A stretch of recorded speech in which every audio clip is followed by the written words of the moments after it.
बच्चों, आप सभी का परिसर अध्ययन भाग 2 की कक्षा में स्वागत है। बच्चों, आज हम पढ़ने वाले हैं पाठ 5 मानव की उन्नति। इसे हम इंग्लिश में कहते हैं इवोल्यूशन ऑफ मैनकाइंड।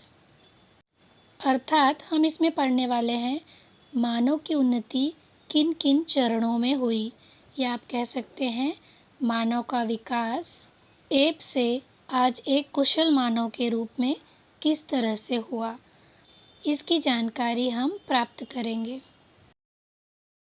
बच्चों, यहाँ पर आप देखिए, यहाँ पर हमें 2 पॉइंट दिया हुआ है 5.1, 5.2। 5.1 कुशल मानव से लेकर आधुनिक मानव तक, उन्नत बुद्धि का मानव और संस्कृति। तो पहले हम पढ़ेंगे 5.1 कुशल मानव से लेकर आधुनिक मानव तक। बच्चों, यहाँ देखिए इवोल्यूशन ऑफ मैनकाइंड अर्थात मानव की उन्नति के अलग अलग चरण हैं और उनके पिक्चर्स दिए हुए हैं। पहले मानव एप जैसा दिखता था, फिर धीरे धीरे उसके हाथ और पैर में उन्नति हुई, वह सीधा चलने लगा और आप एंड में देखिए आज का आधुनिक मानव पूरी तरह से कुशल और अपने हाथों और पैरों का उपयोग अच्छी तरह से कर सकता है। बच्चों, अभी हम पढ़ेंगे कुशल मानव के बारे में। कुशल मानव को हम द स्किल्ड ह्यूमन भी कहते हैं। कुशल मानव से तात्पर्य वह मानव जो अपने हाथों का कुशलता से उपयोग करता था, अर्थात वह अपने हाथों का उपयोग अच्छी तरह से कर सकता था। उसी तरह से बच्चों, जैसे आजकल आप और हम अपने हाथों का उपयोग कुशलतापूर्वक करते हैं, उसी तरह कुशल मानव भी अपने हाथों का उपयोग अच्छी तरह से कर सकता है। इस मानव के अस्तित्व का प्रमाण सबसे पहले अफ्रीका महाद्वीप में तंजानिया और केनिया देशों के परिसर में प्राप्त हुआ। बच्चों, जैसा कि यहाँ आप देख सकते हैं, अफ्रीका महाद्वीप वर्ल्ड मैप में, दुनिया की मैप में अफ्रीका महाद्वीप पीले रंग से आपको दिखाई दे रहा होगा। ये एरो मारा हुआ है, ये है अफ्रीका महाद्वीप। और बच्चों, इसी जगह सबसे पहले कुशल मानव का अस्तित्व या प्रमाण पाया गया। यहाँ पर आप देखिए तंजानिया और केन्या, इन देशों को भी यहाँ पर दिखाया गया है। तो यहाँ आप मैप में देख सकते हैं बच्चों, तंजानिया को भी एरो दिखाया हुआ है और केन्या को भी दिखाया है, जो कि अफ्रीका महाद्वीप के 2 विभिन्न देश हैं, तंजानिया और केन्या। यहाँ पर कुशल मानव का अस्तित्व पाया गया। और बच्चों, इतिहास तो प्रमाण के आधार पर ही लिखा जाता है, तो कुशल मानव का प्रमाण हमें इन 2 देशों में मिला। बच्चों, अभी हमारे सामने है कुशल मानव का काल्पनिक चित्र। ऐसा कल्पना के आधार पर बनाया गया चित्र है ये, जिसमें आप देख सकते हैं कि कुशल मानव पूरी सीधी तरह से खड़ा नहीं है, थोड़ा सा झुका हुआ है। और वह किस तरह के औजार यूज़ करता था? कुशल मानव द्वारा बनाए गए कुछ पत्थर के हथियार भी हमें दिए गए हैं। इन पत्थरों को तोड़ू औजार कहते हैं। तो बच्चों, आप यहाँ देख सकते हैं कुशल मानव द्वारा बनाए हुए पत्थर के तोड़ू औजार। ये पूरी तरह से गोल नहीं हैं, ये बहुत नुकीले भी नहीं हैं, लेकिन इन्हीं तरह के औजारों का उपयोग करके वह अपना शिकार करते थे। बच्चों, इसकी हमें जानकारी कैसे प्राप्त हुई? तो इसका श्रेय जाता है लुई लीकी नामक वैज्ञानिक को। कुशल मानव की खोज लुई लीकी नामक वैज्ञानिक ने की। बच्चों, आपके सामने जो स्केलेटन या खोपड़ी के ऊपर काम करने वाला वैज्ञानिक है, इन्हीं का नाम लुई लीकी है, यह इनका चित्र है। इस कुशल मानव के अवशेषों के साथ उनके बनाए हुए कुछ औजार भी पाए गए। कुछ औजार हथियार जो वो बनाए थे वो भी उनके साथ पाए गए। इसीलिए उन्होंने, मतलब लुई लीकी ने, उसे होमो हैबिलिस नाम दिया। लुई लीकी ने कुशल मानव को होमो हैबिलिस नाम दिया। होमो हैबिलिस का अर्थ होता है, लैटिन भाषा में होमो शब्द का अर्थ है मानव, हैबिलिस शब्द का अर्थ है हाथों का कुशलता से उपयोग करने वाला।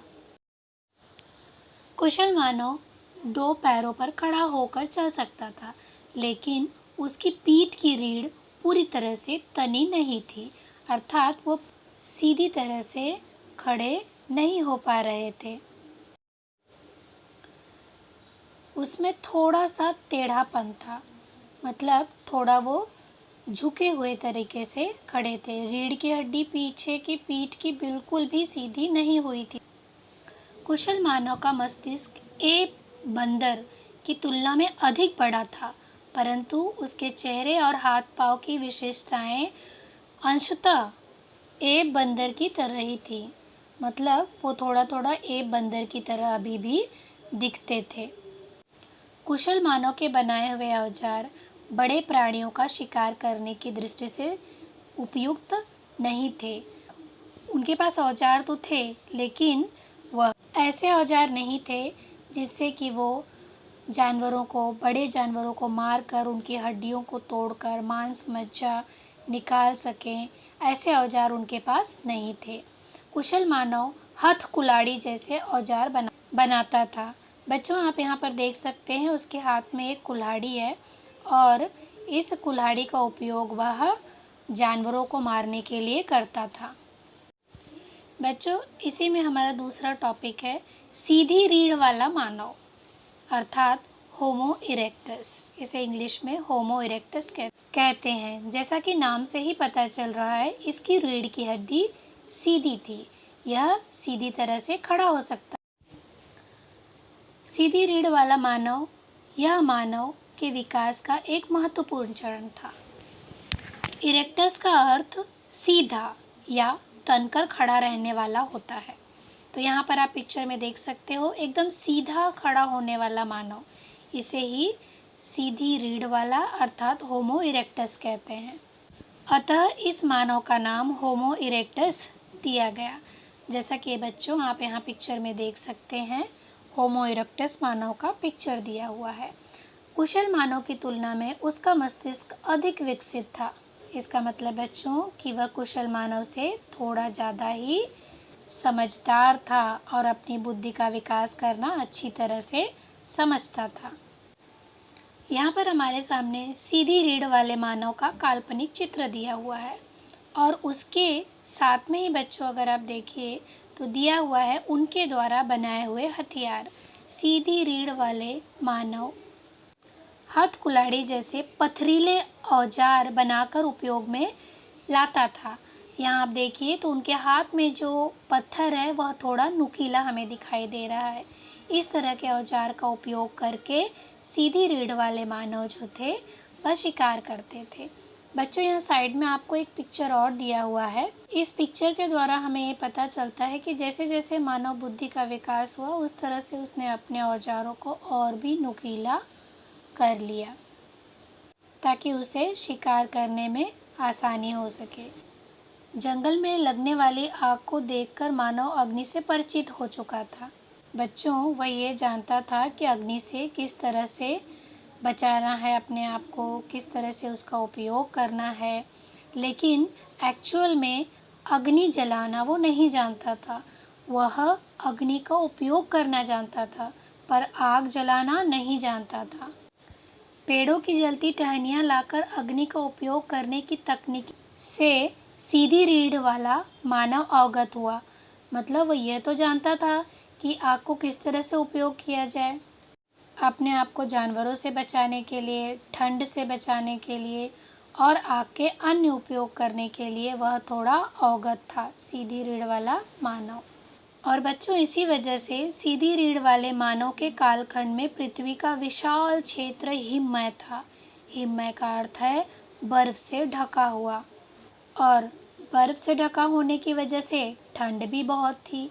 तो इसीलिए इस मानव ने आग का उपयोग करके खुद के जीवन को बचाया और यही वजह रहा कि फलस्वरूप जलवायु अतिशीत थी, परंतु अग्नि का उपयोग करने से अधिकतम शीत वाले वातावरण में भी अपना अस्तित्व बनाए रखना उसके लिए संभव हुआ। बच्चों, यहाँ अस्तित्व बनाए रखने का अर्थ हो गया खुद को ठंड से बचाए रखना।